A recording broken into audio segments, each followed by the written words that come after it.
ओम शांति। अव्यक्त मुरली डेट है 17 मार्च 1991। मुरली की हेडलाइन है संतुष्ट मनी के श्रेष्ठ आसन पर आसीन होने के लिए प्रसन्नचित निश्चिंत आत्मा बनो। अव्यक्त बाप दादा अपने बच्चों प्रति बोले, आज बाप दादा अपने चारों ओर की संतुष्ट मनियों को देख रहे हैं। संगम युग है ही संतुष्ट रहने और संतुष्ट बनाने का युग। ब्राह्मण जीवन की विशेषता संतुष्टता है। संतुष्टता ही बड़े ते बड़ा खजाना है। संतुष्टता ही ब्राह्मण जीवन के प्योरिटी की पर्सनैलिटी है। इस पर्सनैलिटी से विशेष आत्मा सहज बन जाती है। संतुष्टता की पर्सनैलिटी नहीं तो विशेष आत्मा कहला नहीं सकते। आजकल 2 प्रकार की पर्सनैलिटी गाई जाती है। एक शारीरिक पर्सनैलिटी, दूसरी पोजीशन की पर्सनैलिटी। ब्राह्मण जीवन में जिस ब्राह्मण आत्मा में संतुष्टता की महानता है, उसकी सूरत में, उनके चेहरे में भी संतुष्टता की पर्सनैलिटी दिखाई देती है और श्रेष्ठ स्थिति के पोजीशन की पर्सनैलिटी दिखाई देती है। संतुष्टता का आधार है बाप द्वारा सर्व प्राप्त हुए प्राप्तियों की संतुष्टता अर्थात भरपूर आत्मा। असंतुष्टता का कारण अप्राप्ति होती है। संतुष्टता का कारण है सर्व प्राप्तियाँ। इसलिए बाप दादा ने आप सभी ब्राह्मण बच्चों को ब्राह्मण जन्म होते ही पूरा वर्षा दे दिया ना, या किसको थोड़ा किसको बहुत दिया। बाप दादा सदैव सब बच्चों को यही कहते कि बाप और वर्षे को याद करना है। वर्षा है सर्व प्राप्तियाँ, इसमें सर्व शक्तियाँ भी आ जाती, गुण भी आ जाते, ज्ञान भी आ जाता है। सर्व शक्तियाँ, सर्व गुण और संपूर्ण ज्ञान। सिर्फ ज्ञान नहीं लेकिन संपूर्ण ज्ञान। सिर्फ शक्तियाँ और गुण नहीं लेकिन सर्व गुण और सर्व शक्तियाँ हैं। तो वर्षा सर्व अर्थात संपन्नता का है, कोई कमी नहीं है। हर ब्राह्मण बच्चे को पूरा वर्षा मिलता है, अधूरा नहीं। सर्व गुणों में से 2 गुण आपको, 2 गुण इसको ऐसे नहीं बांटा है। फुल वर्षा अर्थात संपन्नता, संपूर्णता। जब हर एक को पूरा वर्षा मिलता है तो जहाँ सर्व प्राप्ति है वहाँ संतुष्टता होगी। बाप दादा सर्व ब्राह्मणों के संतुष्टता की पर्सनैलिटी देख रहे थे कि कहाँ तक यह पर्सनैलिटी आई है। ब्राह्मण जीवन में असंतुष्टता का नाम निशान नहीं। ब्राह्मण जीवन का मज़ा है तो इस पर्सनैलिटी में है। यही मज़े की जीवन है, मौज की जीवन है। तपस्या का अर्थ ही है संतुष्टता की पर्सनैलिटी नयनों में, चैन में, चेहरे में, चलन में दिखाई दे। ऐसे संतुष्ट मनियों की माला बना रहे थे। कितनी माला बनी होगी? संतुष्ट मणि अर्थात बेदाग मणि। संतुष्टता की निशानी है। संतुष्ट आत्मा सदा प्रसन्नचित स्वयं को भी अनुभव करेगी और दूसरे भी प्रसन्न होंगे। प्रसन्नचित स्थिति में प्रसन्नचित नहीं होता। एक होता है प्रसन्नचित, दूसरा है प्रसन्नचित।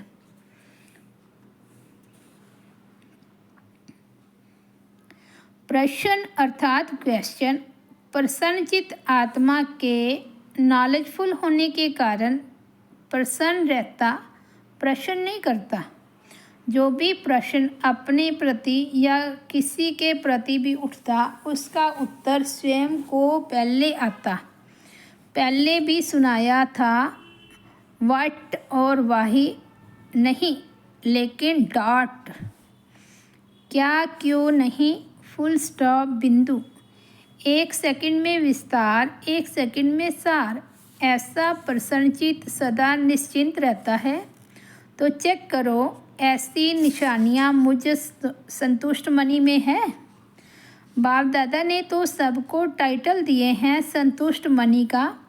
तो बाप दादा पूछ रहे हैं कि हे संतुष्ट मनियों, संतुष्ट हो?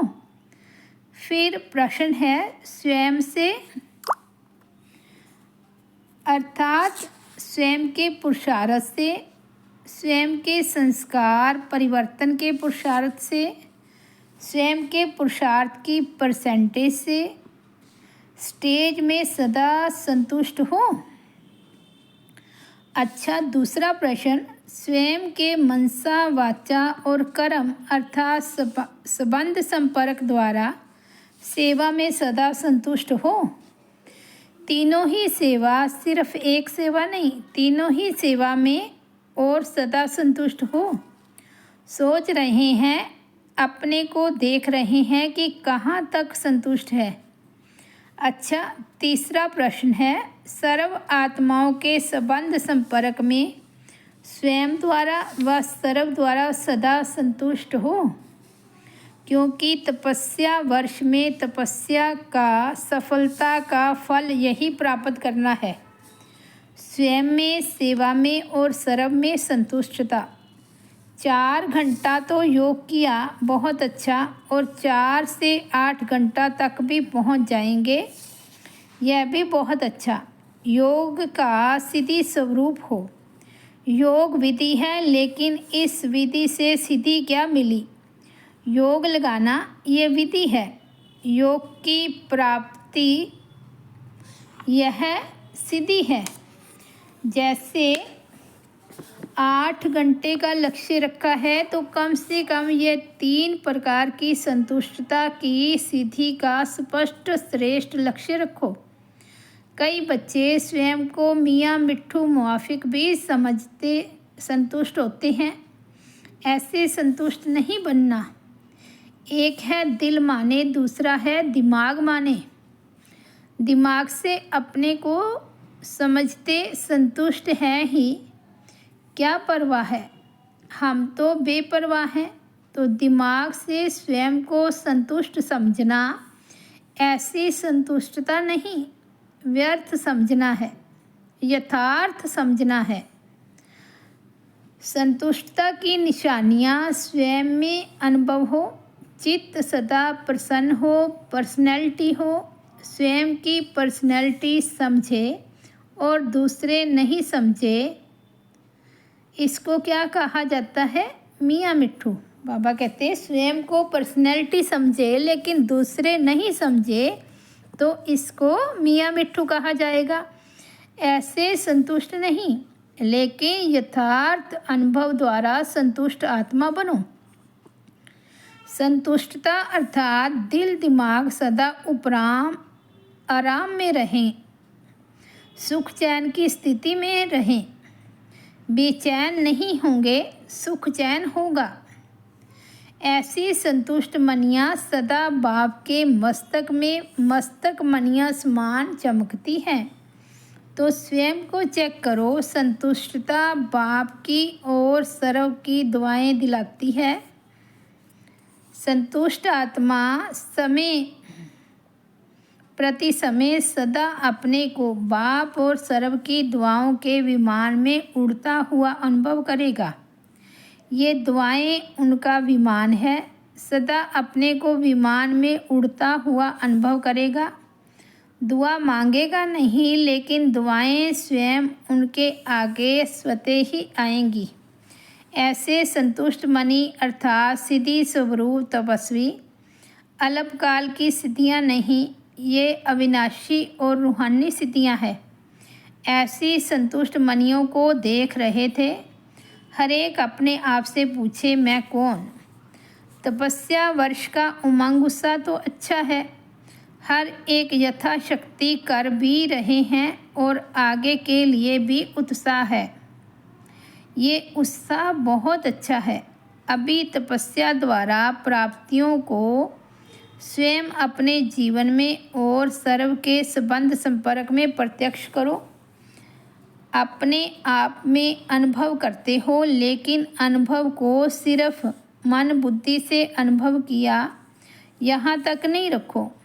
उनको चलन और चेहरे तक लाओ, संबंध संपर्क तक लाओ। तब पहले स्वयं में प्रत्यक्ष होंगे, फिर संबंध में प्रत्यक्ष होंगे, फिर विश्व की स्टेज पर प्रत्यक्ष होंगे। तब प्रत्यक्षता का नगाड़ा बजेगा। जैसे आपके यादगार शास्त्रों में कहते हैं, शंकर ने तीसरी आँख खोली और विनाश हो गया। तो शंकर अर्थात अशरीरी तपस्वी रूप विकारों रूपी सांप को गले का हार बना दिया। सदा ऊंची स्थिति और ऊंचे आसनधारी। ये तीसरी आँख अर्थात संपूर्णता की आँख, संपन्नता की आँख। जब आप तपस्वी संपन्न संपूर्ण स्थिति से विश्व परिवर्तन का संकल्प करेंगे तो यह प्रकृति भी संपूर्ण हलचल की डांस करेगी, उपद्रव मचाने की डांस करेगी। आप अचल होंगे और वह हलचल में होगी, क्योंकि इतने सारे विश्व की सफाई कौन करेगा? मनुष्य आत्माएं कर सकती है। यह वायु, धरती, समुद्र, जल इसकी हलचल ही सफाई करेगी। तो ऐसी संपूर्णता की स्थिति इस तपस्या से बनानी है। प्रकृति का आपका संकल्प से ऑर्डर तब मानेगी, प्रकृति भी आपका संकल्प से ऑर्डर तब मानेगी जब पहले आपके स्वयं के सदा के सहयोगी कर्म, इंद्रियां, मन, बुद्धि, संस्कार ऑर्डर माने। अगर स्वयं के सदा के सहयोगी ऑर्डर नहीं मानते तो प्रकृति क्या ऑर्डर मानेगी? इतनी पावरफुल तपस्या की ऊंची स्थिति हो जो सर्व के एक संकल्प एक समय पर उत्पन्न हो। सेकंड का संकल्प हो परिवर्तन और प्रकृति हाजिर हो जाए। जैसे विश्व की ब्राह्मण आत्माओं का एक ही टाइम वर्ल्ड पीस का योग करते हो ना, तो सभी का एक समय और एक ही संकल्प यादगार रहता है। ऐसे सर्व के एक संकल्प से प्रकृति हलचल की डांस शुरू कर देगी। इसलिए कहते ही हो, सब परिवर्तन से विश्व परिवर्तन। ये पुरानी दुनिया से नई दुनिया का परिवर्तन कैसे होगी? आप सर्व के शक्तिशाली संकल्प से संगठित रूप से सबका एक संकल्प उत्पन्न होगा। समझा क्या करना है? तपस्या इसको कहा जाता है। अच्छा, बाप दादा डबल विदेशी बच्चों को देख सदा हर्षित रहते हैं। ऐसे नहीं कि भारतवासियों को देख हर्षित नहीं होते। सभी डबल विदेशियों का टर्न है, इसलिए कहते हैं। भारत पर तो बाप सदा प्रसन्न है, तब तो भारत में आए हैं। और आप सबको भी भारतवासी बना दिया है। इस समय आप सभी विदेशी हो या भारतवासी हो। भारतवासी में भी मधुबनवासी बनना अच्छा लगता है। अभी जल्दी जल्दी सेवा पूरी करो तो मधुबनवासी बन जाएंगे। सारे विदेश में संदेश जल्दी जल्दी देकर पूरा करो, फिर यहाँ आएंगे तो फिर भेजेंगे नहीं, तब तक स्थान भी बन जाएंगे।